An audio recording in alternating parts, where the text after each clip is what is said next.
வணக்கம். Rate news செய்திகள். விழுப்புரம் மாவட்டம் திருவெண்ணநல்லூர் அரசு கலை மற்றும் அறிவியல் கல்லூரி நாட்டு நலப்பணி திட்டம் சார்பில் தேசிய சாலை பாதுகாப்பு மாதத்தை முன்னிட்டு சாலை பாதுகாப்பு குறித்த விழிப்புணர்வு பேரணி நடைபெற்றது. கல்லூரி முதல்வர் இந்திரா தலைமையில் நடைபெற்ற பேரணியை விழுப்புரம் மாவட்ட வட்டார போக்குவரத்து அலுவலர் அருணாசலம், திருவெண்ணநல்லூர் காவல் ஆய்வாளர் அழகிரி ஆகியோர் கொடியசைத்து துவக்கி வைத்தனர். திருவெண்ணநல்லூர் புதிய பேருந்து நிலையத்தில் இருந்து தொடங்கிய பேரணி கடைவீதி வழியாக திருக்கோயிலூர் அணைக்கட்டு சாலை பேருந்து நிறுத்தம் வரை சென்று முடிவடைந்தது.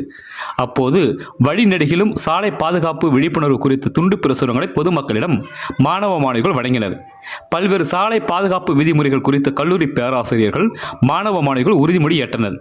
இதில் சாலை பாதுகாப்பு குழு ஒருங்கிணைப்பாளர் பேராசிரியர் நாகலட்சுமி, நாட்டு நலப்பணி திட்ட அலுவலர் வெங்கடேசன் மற்றும் சாலை பாதுகாப்பு குழு உறுப்பினர்கள் பேராசிரியர் முப்பாளிகை, விஜயகுமார், அருண், தயாளமூர்த்தி, புவனேஸ்வரி உள்ளிட்ட மாணவ மாணவிகள் பலர் கலந்து கொண்டனர். ரெட் நியூஸ் தமிழ் செய்திக்காக திருவெண்ணூர் தாலுகா செய்தியாளர் வெற்றிவேல். செய்திகளை உடனுக்குடன் தெரிந்து கொள்ள ரெட் நியூஸ் தமிழ் சேனலை சப்ஸ்கிரைப் செய்யும்.